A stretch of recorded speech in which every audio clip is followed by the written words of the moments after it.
La potremmo definire una battaglia vinta per il consigliere Vullo che da tempo si è impegnato per far riaprire questa importante arteria. Parliamo del ponte che collega Villa Seta con Agrigento. Un'importante arteria che finalmente viene restituita alla cittadinanza. Voglio ricordare che già nel 2012, a pochi mesi dalla sua chiusura, avevo fatto un'interrogazione alla provincia, al presidente, al consiglio provinciale e a tutti gli organi competenti al fine di attivare immediatamente tutte quelle procedure che portassero poi a breve alla riapertura di questo ponte. Non è stata breve, sono successe molte cose, ho cercato di attenzionare in quest'anni la vicenda, finalmente con l'aggiudicazione dei lavori sono iniziati e a breve, spero già nei primi 15 giorni del 2016, questa strada di Contrada Fondacazzo verrà restituita alla città di Agrigento.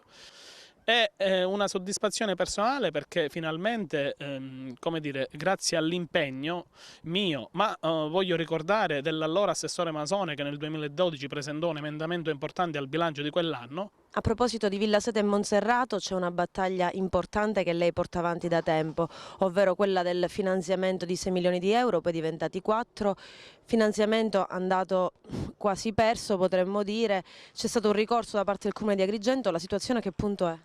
Ma ormai diciamo che è una telenovelas che si ripercuote in anno, nel senso che ad oggi non abbiamo la certezza che queste somme ci siano, anzi credo che forse queste somme non ci siano.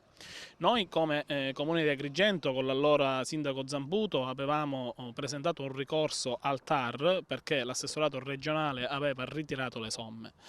Queste somme, da notizie che trapelano, non ci dovrebbero essere più nella disponibilità della Regione, però noi questo ricorso presentato a TAR, che poi è stato, diciamo così, rigettato perché non doveva essere presentato a loro ma al Tribunale ordinario, ha una sua continuazione e sicuramente non si farà nessun passo indietro rispetto a questa vicenda, cioè noi continueremo a chiedere quello che è nostro. È ovvio che la tempistica si allunga ulteriormente. Diciamo che sono amareggiato di questa situazione perché ancora ad oggi giochiamo con gli interessi della cittadinanza di Villa Seta e Monserrato. Cittadinanza di Villa Seta e Monserrato che è stata da sempre dimenticata anche e soprattutto perché si diceva che questo finanziamento doveva portare la luce in questo quartiere. Oggi attendiamo e aspettiamo. Sono fiducioso che la nuova amministrazione metta in atto tutta una serie di iniziative e una di queste è già stata portata avanti.